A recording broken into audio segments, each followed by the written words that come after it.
Hello बच्चों, let's read the following question. A small block of mass 1 kilogram starts moving with constant velocity 2 meter per second. तो हमारे पास एक block है जिसका मास 1 kilogram है, वो 2 मीटर पर सेकंड की वेलोसिटी कांस्टेंट वेलोसिटी के साथ मूव कर रहा है on a smooth long plank of mass 10 kilogram. किसके ऊपर मूव कर रहा है? 10 किलोग्राम के एक लॉन्ग प्लैंक के ऊपर मूव कर रहा है. तो ये प्लैंक जो है which is also pulled by a horizontal force F is equal to 10t Newton.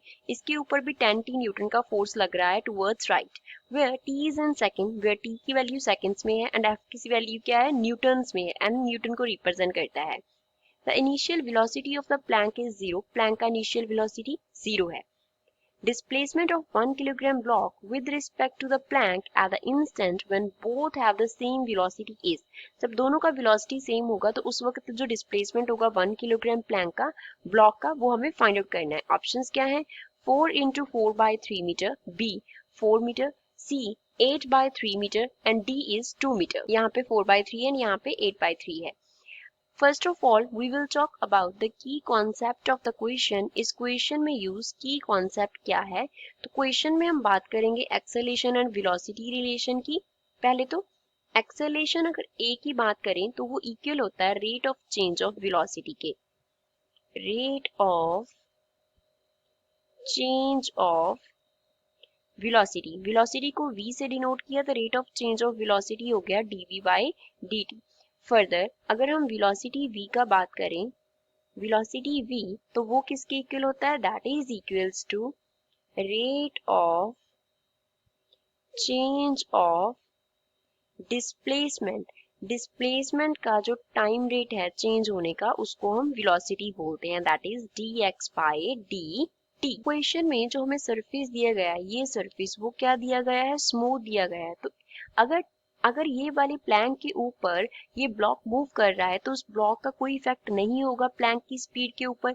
तो प्लैंक के लिए हम क्या रिलेशन लिख सकते हैं? That force is equals to mass of plank into acceleration of plank. mp क्या है?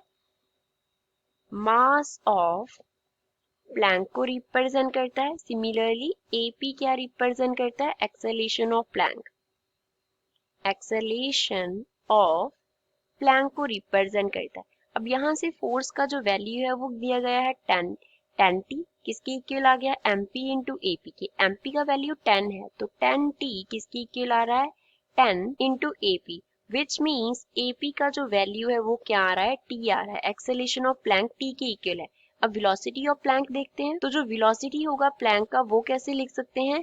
dvp by dt के इक्वल. अब dv by dt निकालना है तो हम क्या कर देंगे? इंटीग्रेशन करेंगे, क्योंकि हम लिख सकते हैं dvp is equals to ap into dt. ap की जगह पे t आ गया, t dt. अब बोथ साइड इंटीग्रेट करेंगे. जब हम बोथ साइड इंटीग्रेट करेंगे तो लेफ्ट हैंड साइड पे क्या आ जाएगा? vp that is equals to integration of dvp. और अगर हम t dt का इंटीग्रेशन करेंगे तो वहां से हमारे पास आ जाएगा t square by 2, which means velocity of Planck जो है वो क्या आ गया? t स्क्वायर बाय 2 आ गया. अब डिस्प्लेसमेंट निकालते हैं. अगेन vp को हम क्या लिखेंगे? dxp displacement of plank by dt. अब जैसे हमने अब सॉल्व किया तो लिख सकते हैं dxp is equals to vp into dt. vp की जगह पे t स्क्वायर बाय 2 आ गया इंटू dt. इसको भी क्या कर देंगे? बोथ साइड्स इंटीग्रेट करेंगे. तो इंटीग्रेट करने पे हमारे पास लेफ्ट हैंड साइड पे xp आ गया, that is equals to integration of dxp. Right hand side पे 1/2 तो बाहर आ जाएगा, इंटीग्रेशन हो गया t स्क्वायर बाय dt का. t स्क्वायर का इंटीग्रेशन t क्यूब बाय 3 होगा, 1/2 एज इट इज आ गया तो ये आ गया t क्यूब बाय 6 के इक्वल. तो xp का जो वैल्यू है वो कितना आ गया? t क्यूब बाय 6 के इक्वल. अब हमें वो टाइम निकालना है जब दोनों का जो वेलोसिटी है प्लैंक एंड ब्लॉक का वो क्या हो जाएगा? इक्वल हो जाएगा. अब ब्लॉक का जो वेलोसिटी है वो कितना है? ब्लॉक का वेलोसिटी हमें दिया गया है 2 मीटर पर सेकेंड, तो प्लैंक का वेलोसिटी भी क्या होगा? 2 मीटर पर second. Velocity of block question में हमें 2 मीटर पर सेकेंड दिया गया है. तो जो vp है वो किसके इक्वल है? It is equals to t square by 2.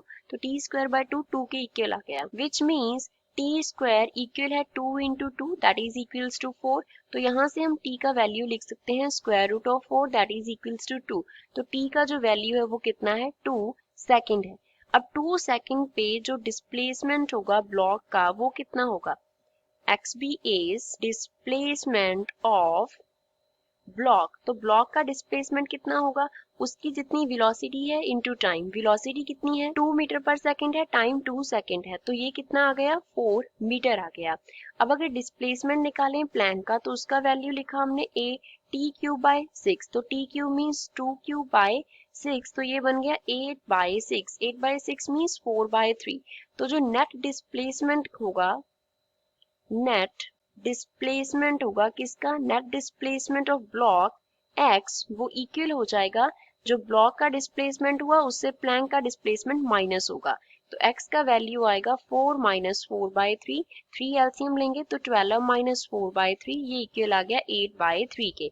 तो जो डिस्प्लेसमेंट हुआ that is equals to 8 by 3 metre. तो यही इस क्वेश्चन का फाइनल आंसर होगा। सो गिवन ऑप्शन में से सी इसका करेक्ट आंसर है। I hope you understood well. Thanks.